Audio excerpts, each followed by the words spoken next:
Hi there! In today's tutorial, we're going to learn how to create a rainbow text effect in Adobe Illustrator. And this effect is something you can use to not just apply to your text, but to create some abstract patterns as well. So let's get started. I'm going to create a new document and change the unit to pixels and the dimensions to 1280 by 720 pixels. I'd also change the raster effect to 72 ppi just to ensure that the process does not slow my computer down. And lastly, the color mode to RGB and hit create. Now that I have my document open, let's grab the rectangle tool and change the stroke to none and fill to red. Click on the screen once to populate the rectangle setting and change the width and height dimensions to 5 pixels each and hit OK. It's going to appear as a very tiny square, but don't get alarmed because we'll be turning it to a brush soon. So let's zoom in and ensure that your square is selected and then go to Effect and then Distort and Transform and then Transform. And in the transform effect pop-up screen, update the vertical move to 5 pixels. So by doing this, it will move 5 pixels vertically and then change the copies to 5 and hit OK. And you shall find 5 copies being added. But at this point, all the squares are kind of married to each other and we don't want that. So to help them file for a divorce, select the main square and go to Object and then expand appearance. So now they will have some sort of individuality, but they are still joined at this point. So with them selected, hit the ungroup button on the right. You might have to hit ungroup twice to completely disconnect them. Now click on the second square and change it to orange.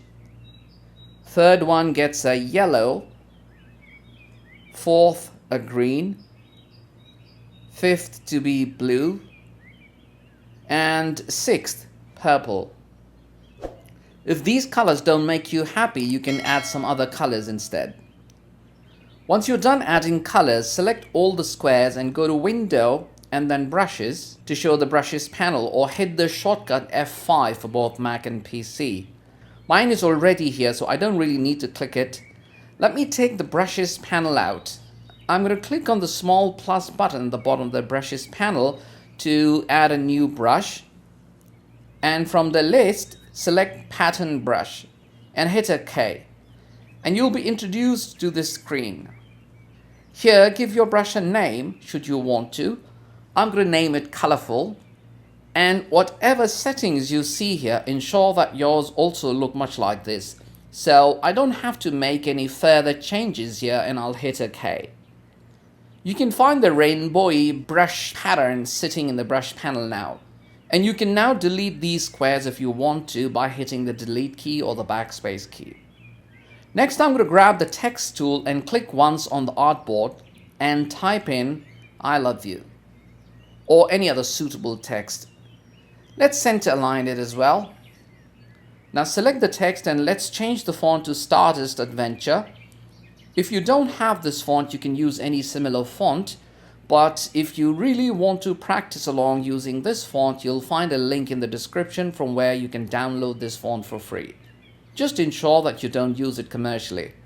Okay, I want to increase the character spacing. Well, I see that the character spacing is already set to 50, so let's increase it further to about 80.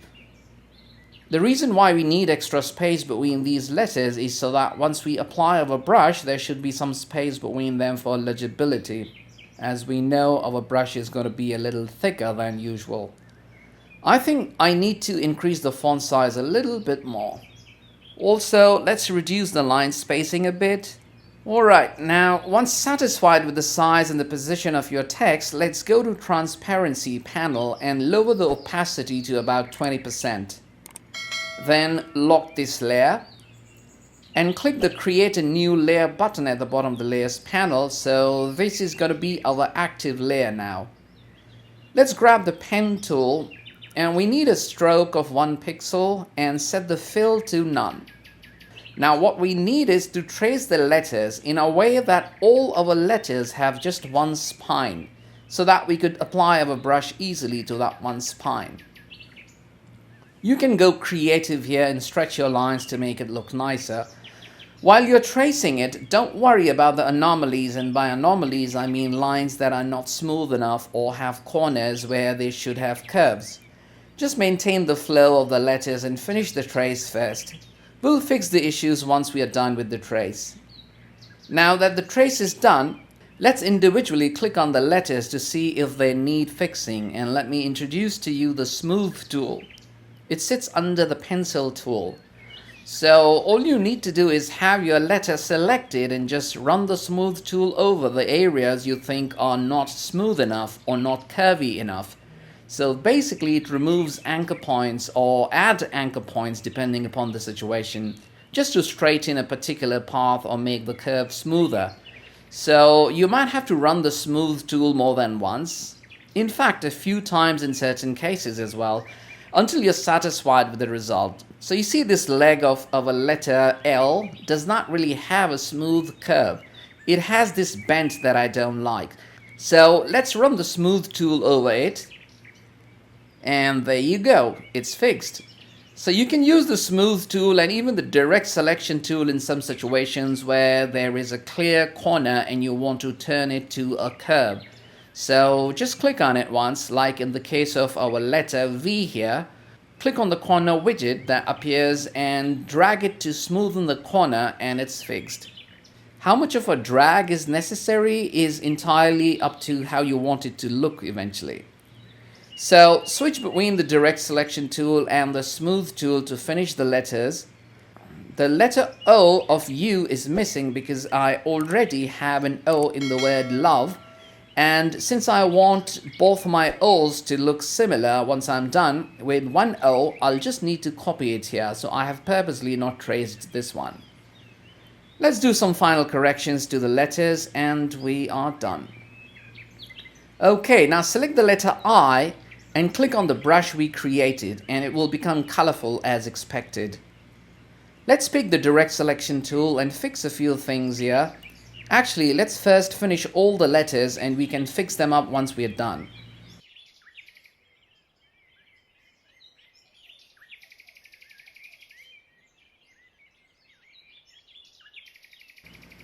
Now grab the Width tool and make necessary adjustments to the letters to widen them or thin them down.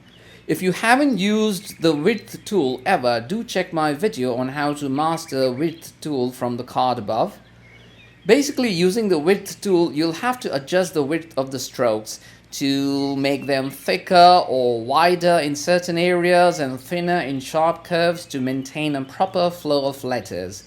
Let's also copy the O here now, holding Option on a Mac or Alt on a PC. Once I'm happy with my letters, I'm going to grab the Rectangle tool and make a rectangle covering the entire artboard. Now send it to back by hitting the shortcut Shift, Command and Backspace on a Mac or Shift, Control and Backspace on a PC, and then fill it with a color. Let's make it lighter, so click on the Fill option and from the burger menu select HSB as our color mode and lower the saturation a bit. Alright, now select all the letters and go to the FX option and then Stylize, and then drop shadow. In the pop-up, I'd like to change the X and Y offset to 3 pixels and even the blur to 3 pixels and hit OK. And there you go, the rainbowy text is ready. I still need to make some adjustments to this to make it look even better, but you get the idea of how to add this effect to your text. So do try it. Alright guys, that concludes our session today. I hope you've enjoyed it and have learned something from it. So do like, share and subscribe to my channel. Until we meet again on Sunday, goodbye and thanks for watching.